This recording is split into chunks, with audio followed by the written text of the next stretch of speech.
anh mình bách mọc châu bị coi anh tiệt tê cho hay lâu anh tới thua dạng mày tới kê rốt cho anh ở hơi bắp nâng đôi dư thổi anh chui anh lên bàn hơi bong phừ cô dân thông đăng đây chỉ mũi kia tăng bị tôi một nào bong có lúc tại thông đăng đây chỉ mũi kia tăng bị tôi nhận hơi ban chị anh mình đăng đầm ruột ở một chập ảnh rồi lót từ vinh từ rương đại tới rồi cho mình phật tê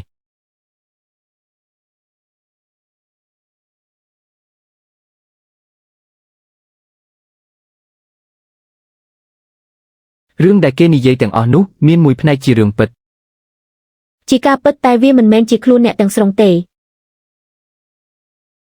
Sai ní police nâng tơ rô vàng hu nẹt cassette có tranh atabati bay đài chất bình chọc hỏi nẹt đai còi tếแต่ปฏิเสธเกนุmình đài tê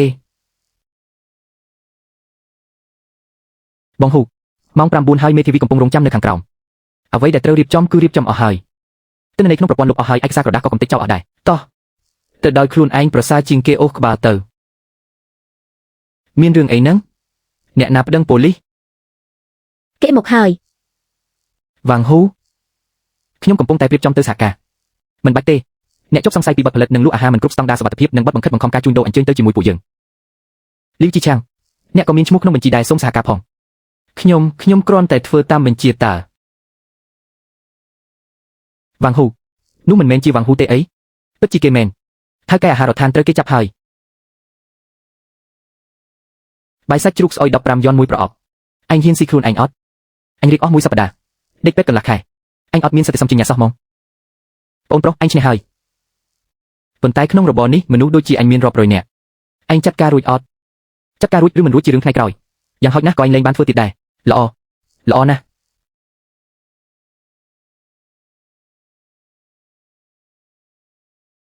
ថៅកែលីនវ៉ាងហ៊ូត្រូវគេចូលចាប់ហើយថ្ងៃនេះរ៉ាប់រងទេមែនទេស្អីចូលជួតម្រង់ជួភ្លាមចៅវ៉ៃលីន20ឆ្នាំជាងហើយនេះជាលើកទី1ហើយដែលមានគេចាត់ទុកពួកយើងជាមនុស្សពូចឹងបើគ្មានពូជួយបាញ់ដំណឹងទេថ្ងៃនេះក៏មិនអាចជាបែបនេះដែរខ្ញុំគ្រាន់តែជាអ្នកប្រាប់ដំណឹងតើចៅវ៉ៃអញទេជាអ្នកធ្វើរឿងពិតប្រាកដហាអោពេកបាយត្រជាអស់ហើយអ្នកបន្ទាប់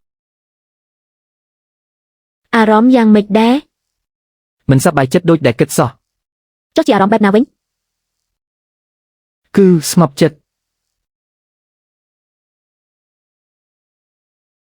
តាមការស៊ើបអង្កេតចុងចោតបានទិញសាច់ជ្រូកគ្មានលិខិតពិនិត្យសាច់សរុប1200គីឡូក្រាមបណ្ដាលឲ្យកម្មករ27នាក់ពលអាហារក្នុងនោះមានម្នាក់ត្រូវដេកពេទ្យ15ថ្ងៃសកម្មភាពរបស់ចុងចោតត្រូវបានបង្កើតជាបទល្មើសផលិតនិងលក់ដូរអាហារមិនគ្រប់ស្តង់ដារសុវត្ថិភាព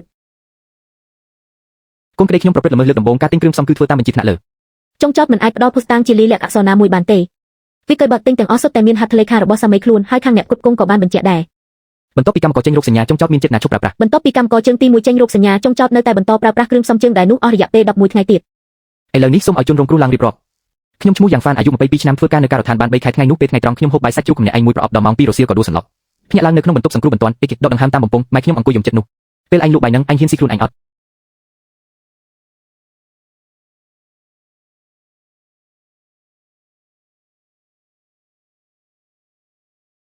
ចុងចោតចៅលេប្រព្រឹត្តបទល្មើសផលិតនិងលក់ដូរអាហារមិនគ្រប់ស្តង់ដារសុវត្ថិភាពរន្ទាទោសពន្ធនាគារ2ឆ្នាំ6ខែនិងពិន័យជាប្រាក់ 50.000 យ៉នព្រមទាំងសងសំណងរដ្ឋប្រវេណីថ្លៃព្យាបាលនិងខាត់បង់ពេលវេលាសរុប 123.000 យ៉នខ្ញុំគ្រាន់តែមិនចង់ឲ្យអ្នកផ្សេងជួបរឿងដូចជាខ្ញុំទៀតប៉ុណ្ណោះ2ឆ្នាំ6ខែអ្នកគិតថាធ្ងន់ធ្ងរទេមនុស្សម្នាក់ស្ទើរតែបាត់បង់ជីវិត2ឆ្នាំកន្លះមិនចាត់ទុកថាធ្ងន់ធ្ងរទេវ៉ាងហ៊ូនឹងឡើងសួរនាការសប្តាហ៍ក្រោយទោសរបស់គេធ្ងន់ធ្ងរជាងចៅលេច្រើនណាស់អ្នកកំពុងគិតអីហ្នឹងខ្សែភ្នែកដែលគេមើលមកខ្ញុំអំបាញ់មិញដោយការពីក្មេងអញ្ចឹងការពីក្មេងពេលគេត្រូវគេធ្វើបាបក៏មើលមកខ្ញុំបែបហ្នឹងដែរន័យថាចង់ឲ្យខ្ញុំជួយគេប៉ុន្តែលើកនេះ